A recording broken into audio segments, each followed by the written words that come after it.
Hey, welcome to another episode of Create or Die. It's your host, Ike Allred. And we've got a good one for you today. We're going to talk about a mantra that I hold near and dear to my heart. It's called Trust the Process.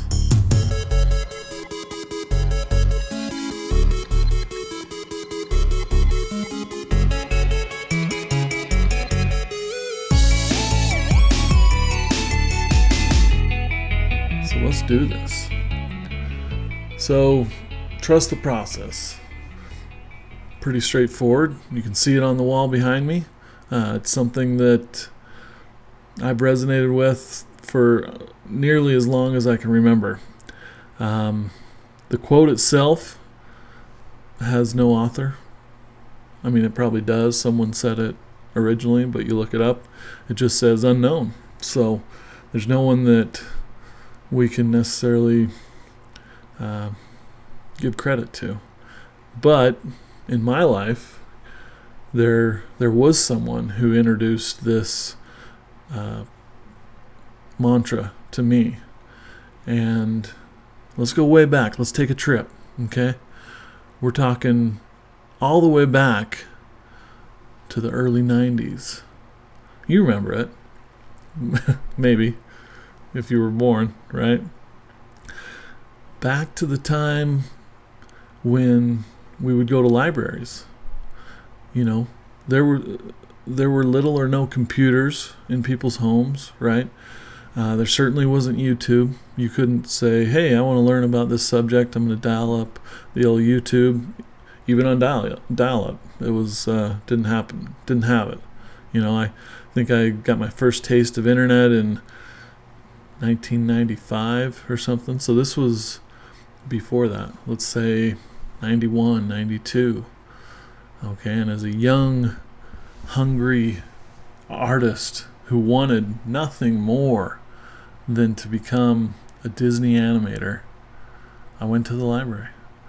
And I would look, use the Dewey Decimal System and try to find a book on animation. And very rarely I would get lucky and find something. And I remember finding this book. It was some Don Hahn book, behind the scenes of Disney animation, or so you want to be a Disney animator or whatever. I don't remember the exact name, but it had, one of the more recent films, animated films, splashed all over the cover, and that film was Beauty and the Beast, which I believe came out in 1991. And one of the supervising animators of Beauty and the Beast, who was the animator of Belle, was Mr. James Baxter. And he's still doing it, the traditional animation. If you've seen some of those live action / animated shows with the princess, it's escaping my mind what it is, but it was his company that did that. Anyways, I digress. James Baxter, I remember seeing a picture of him at his animation desk, working on Belle, and in that picture there was some kind of a sign on his desk, and I can't remember if it was just written on the desk with marker or if it was a sticky note or something taped to the desk. It said "Trust the Process," and I don't remember if he talked about that in the book, but regardless, that was my introduction to this mantra. So that was a really, really long-winded kind of story around how I was introduced to that. But that I remember that just hit me like a ton of bricks. Like, trust the process. Okay, that's cool. And here's this professional animator who, is obviously doing one of these very laborious jobs where you're drawing one frame at a time, 24 frames a second, maybe, as a supervising animator, you're drawing the keyframes and handing them off to your assistants to do the in-betweens and then cleanup and everything. But still, a lot of drawing.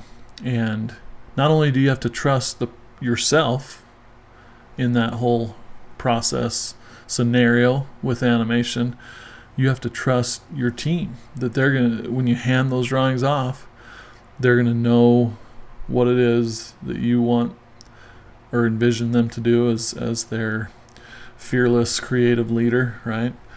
And then you have to trust that as it gets handed down the line to ink and paint and cleanup before that in the end your vision for that performance of that particular animated scene will end up in a good place. And at this time in my life, again, remember, we're in like 1992, 93, somewhere way back when. I had little to no idea of how animation worked. I remember having flip books, making flip books, pretending to animate on a board that I had screwed some bolts into and tried to get some paper to adhere, but there was no light behind it, and I didn't know the process. So how in the heck am I supposed to be able to trust it, right? But that did give me comfort that even this professional animator had to remind himself to trust the process. And so that's been something that has helped me through some hard times, some hard projects, some hard interactions with clients, some hard things that aren't even creative related. If you have goals to get into better shape or see the end of this long commitment that you made, like school or a humanitarian mission or whatever it is, you're doing a tour in Iraq or whatever, to trust the process, see that through the end is a universal truth. But this is my kind of deduction, if you will, deducement, I don't know, is that a real term, of what you need to trust the process. So if you've never done something before, if you don't even know the process, like for me in this story about animation, later in college and with YouTube and other resources, I was able to really grasp, like, oh, that's what they're doing when they're flipping with their fingers, and they are just drawing on the piece of paper that's at the front. They're not sticking their hand in between pages and drawing on pages halfway through the stack. They may from time to time, but it's rare, and you're certainly not doing it at some breakneck speed, which is what I thought. Anyways, you got to know the process, right? And so if you've done something before and you've seen it through to completion, maybe it was successful, maybe it wasn't. Maybe there are learnings that you can ascertain from that, and in the future, okay, I was able to do this good, and my team was able to accomplish this or whatever. I know we can do that in the future, or with some tweaks, we were able to do that. We're going to do 25% better or whatever. So knowing the process, let's just say that's first. Second, it's a belief, a faith, if you will, that you can do what's necessary to accomplish this thing. And maybe if you've done it before, like this whole know the process, then maybe it's not faith, it's a perfect knowledge that you can do it. But when you've done hard things, maybe animation for one instance in this scenario, or you've seen yourself transform through a weightlifting regime, whatever. It's late. I told you it was late. And you've seen some success. You know that, okay, the next time I need to do something like this, I can take little steps consistently over time, and eventually we'll get there. And in this day and age of Google search, ChatGPT, the world is at our fingertips. I'm not talking about having the AI do it for you, but to learn the process, how to do something, no matter what it is, it's easier today than ever before. Because like that example of the early 90s, going to a library, first of all, you had to hope that this podunk little library in small town Utah had the book on the subject that you were looking for, and it wasn't rented out, because it's not like it's a digital copy and anybody can have access to it. They may have had 1 or 2 copies of the book. I know, dark times. If you're a younger person, close your ears, because it was not easy. But it was fun. It was an adventure.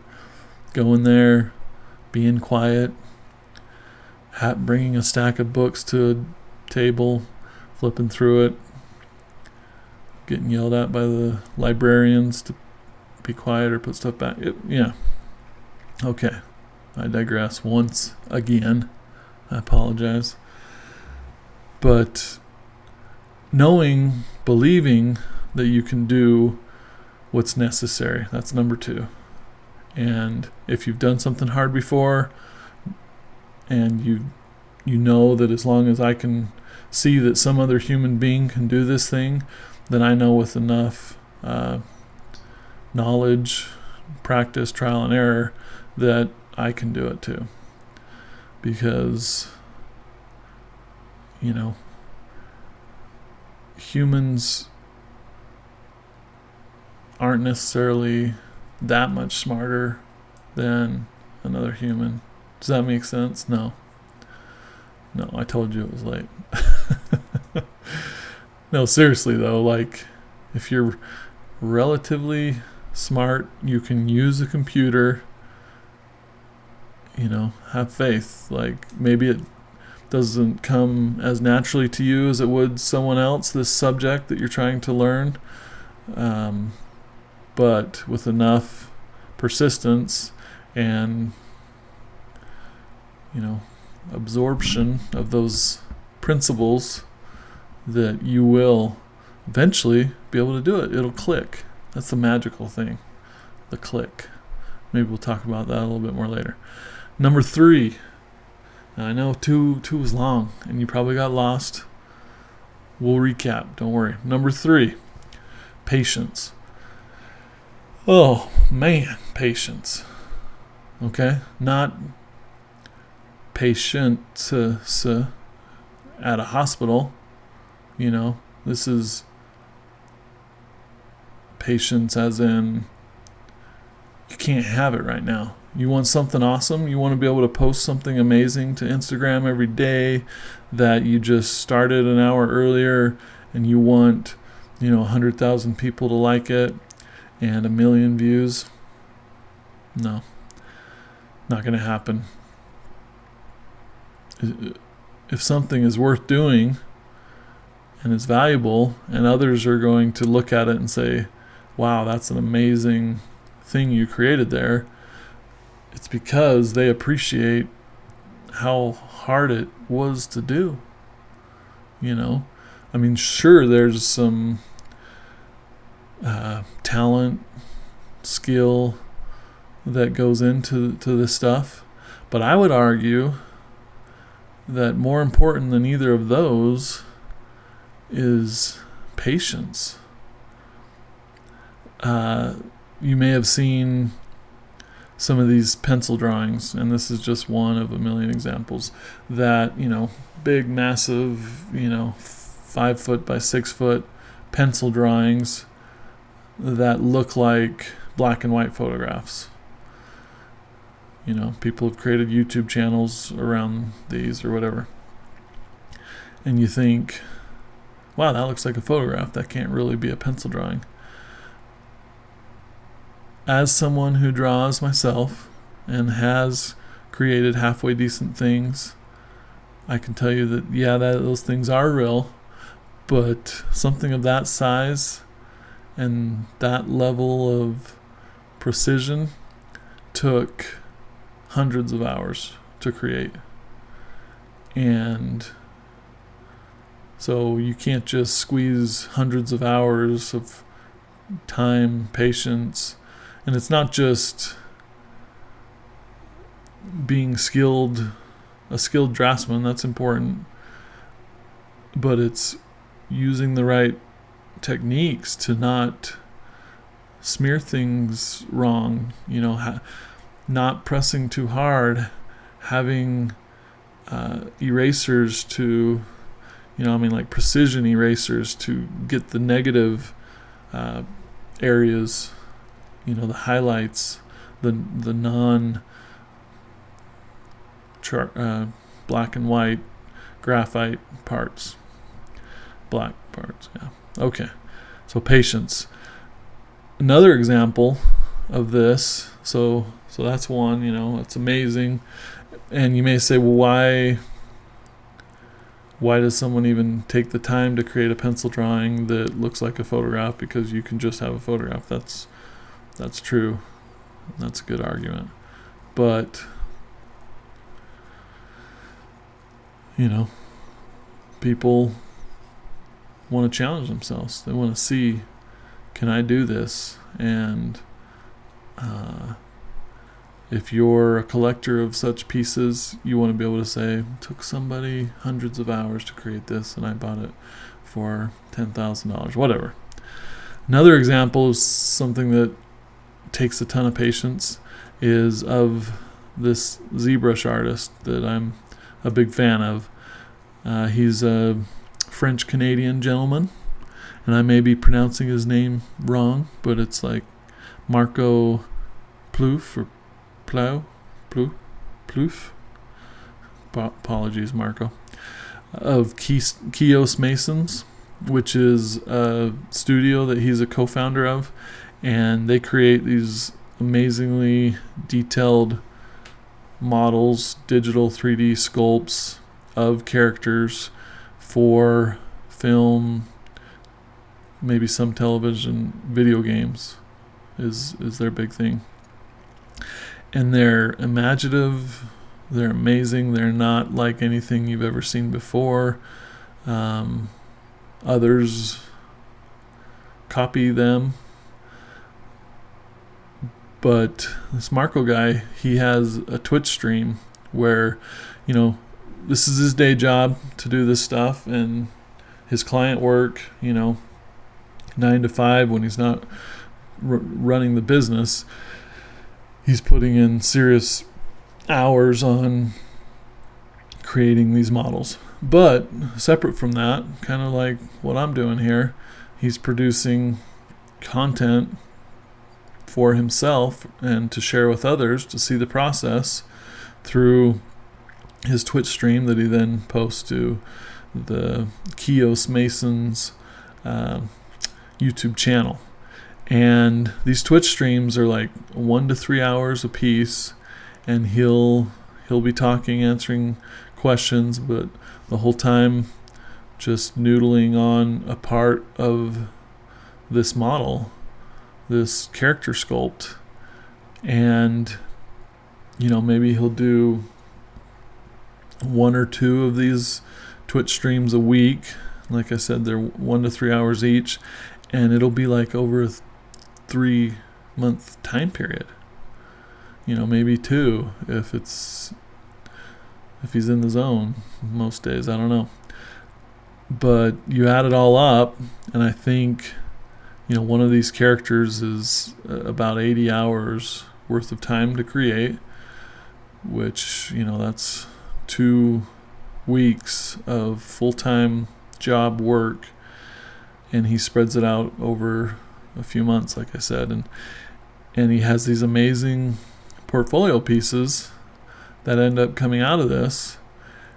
And because he trusts the process, because he has the patience, not only is he creating this, but he's doing it live in front of people. He's making mistakes, he's cursing, he's he's trying something, he's redoing it, he's being real, and it's really cool to see. But man, it takes some patience. As someone who is a commercial artist myself, and a believer in another aphorism, which is done is better than perfect, sometimes I lean a little too hard. Well, let's say most times I lean too hard on the side of done, which is important for commercial work. It does need to get done, it needs to get shipped, it needs to get out the door. But I've been using ZBrush for 14 years, since 2009, and I don't have one piece that's anywhere near as good as what Marco is doing. Now, I believe, I have faith that I could create something like that. And if someone were to hire me to do it, I would see it through, and I would believe that I could do it. But in the end, who's going to hire me to do that? Because I don't have that in my portfolio, that level of detail and quality on a ZBrush masterpiece like Mr. Marco here, or like the pencil drawing thing we talked about earlier. As a kid, that was my definition of what an artist was. Can you produce what you see, reality? Maybe you're not seeing it, maybe you've done it out of your mind, but the ability to basically be a human camera. That was the best artist in the world. And I no longer feel that way. And instead appreciate that stuff as like, wow, that person has amazing resolve and patience. So that's something I personally want to do is, and you may see me posting to social a lot less, is I want to take the time to create, and I've said this before, to create truly amazing pieces of work that took a long time to produce.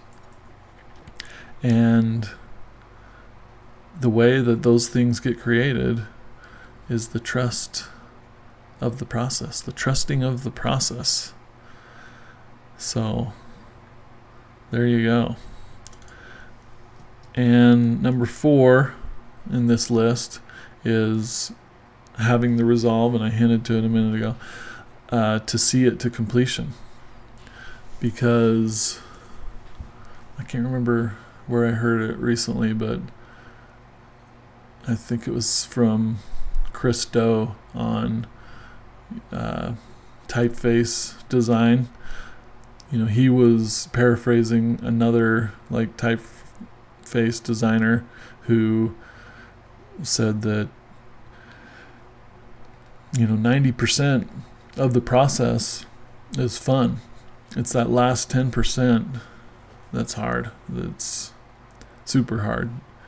Also known as the devil is in the details, right? How easy and fun is it to start something? But to finish that bad boy. That's the ultimate trust in the process, because let me tell you, in so many different areas, and you've, I'm sure, experienced this for yourself, but you're doing something, you're feeling good, you're liking it, and then all of a sudden you hit a wall and you're like, whoa, I don't know how to do this, or this looks like crap. Who was I kidding? I don't know what I'm doing. I have no business putting my content online or even accepting a paycheck from my employer, because somehow I con them into allowing me to be here because I'm horrible. And it gets dark. And I'm just trying to help all y'all realize that you're not alone, and that when you hit those dark times in that last 10%, when you're holding hands with the devil, or he's on your back clawing at you, or whatever horrible imagery will help you in this situation, know that you're not alone, that it's hard for everyone. But the more you do it, the more you repeat in your mind and maybe paste it on your wall or on your animation desk to trust the process, that'll help you get through those. And you'll tell yourself, okay, well, I'll switch to something else for a little while. I'll come back to it with fresh eyes. Maybe I'll do some research to figure out, how to get past this technical issue I've run into, or I'll get someone else who knows something about this to give it a look and maybe help me get unstuck. But just don't give up on that thing, Don't do it. Just keep going. And that's how amazing things get done. So currently, just to kind of share a little bit more, I've been working on some side projects, a website design, homepage design for a company, as well as a logo design for a startup. Now, they had crowdsourced their initial logo, got something that they liked well enough to kind of get the ball rolling with the company. But they want something that they just are absolutely in love with. And if you've ever designed a logo before for the founder of a company or the CEO or whatever, who is just passionate about this and tells you, I'll know it when I see it. And it's hard. And it's easy to tell yourself, like, oh man, I don't want to show them what I've created, because this is it. This is my first project with this company. This is so important to them. They have this idea in their mind, and you're essentially needing to read their mind, basically, and create something as good or better that they will fall in love with. And so you got to know that you're going to do maybe 100 sketches that you won't even show the customer, and then maybe you'll show them 4 or 5 concepts, and maybe they'll like them, maybe they won't. You always worry like that they won't respond to you, and next thing you know, they've moved on and found someone else who will get it right the first time. So how do you deal with that? As an artist, as a designer, as a commercial purveyor of the creative, how do you deal with that? I want to know, seriously. I'll tell you what I do and what's helped me, and that's just setting expectations from the outset with yourself as well as the client. And it's probably even more important to set those expectations with yourself so you can keep your cool and see the process through to the end. Because when you send off those, you hit send or you present them live, these concepts, you're putting yourself out there, and it can be demoralizing if the feedback isn't good. So by communicating, setting those expectations, what I mean is that you tell them that, hey, this is a process. There's a good chance you won't like what I create in the first round, but that's okay. It gives us something to springboard some ideas off of. For every concept I create that is not the right concept, we're that much closer to the right concept, or you can check that idea off the list.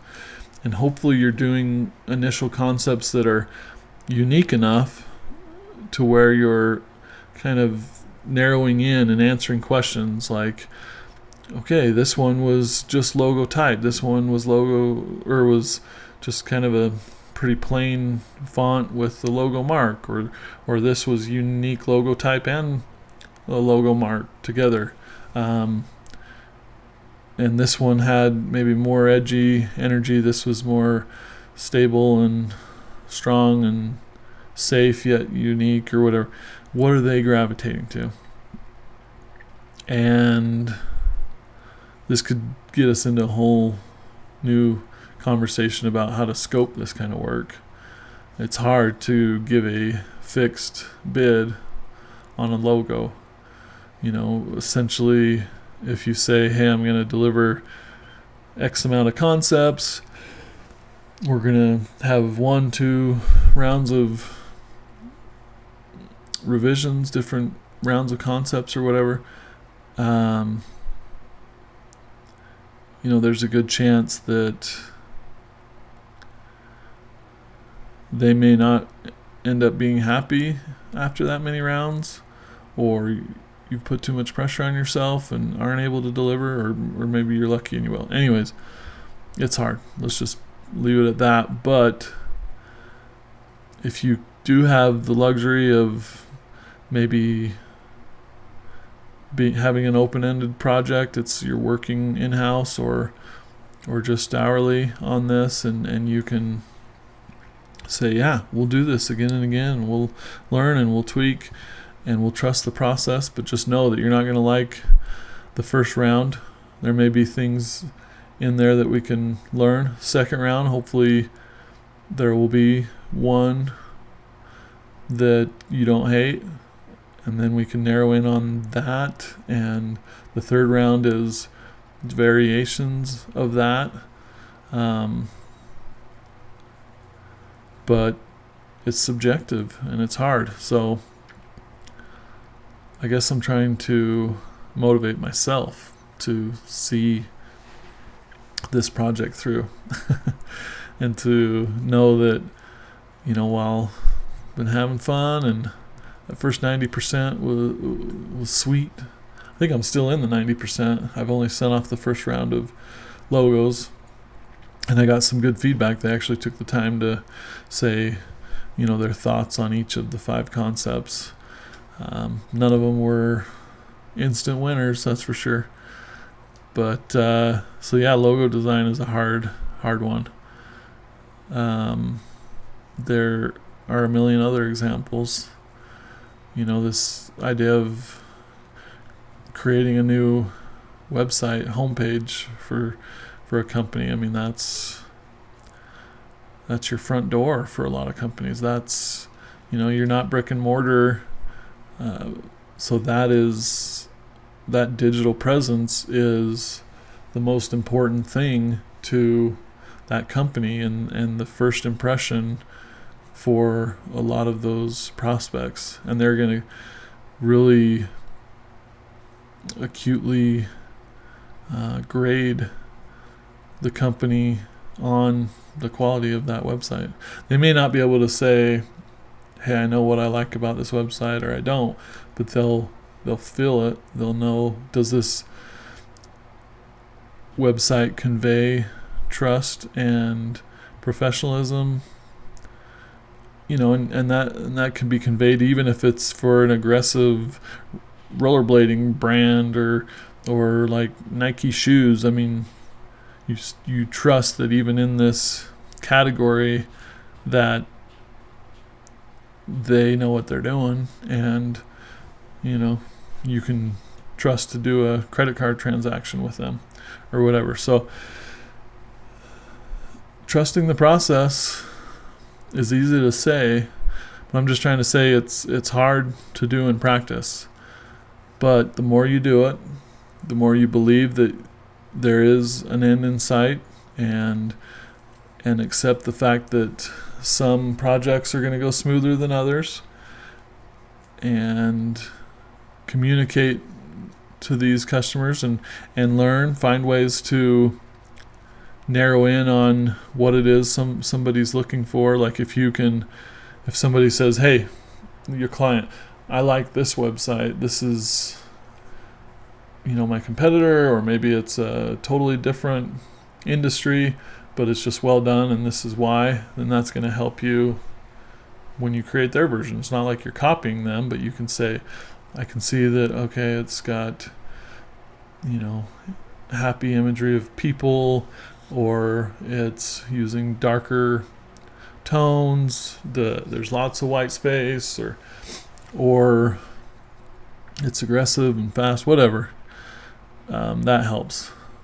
With this logo example, they don't want to look like anybody else. They want this to be completely unique. Their current logo, they are bothered because it has some elements that remind them of this other famous logo mark or whatever, and that's hard, because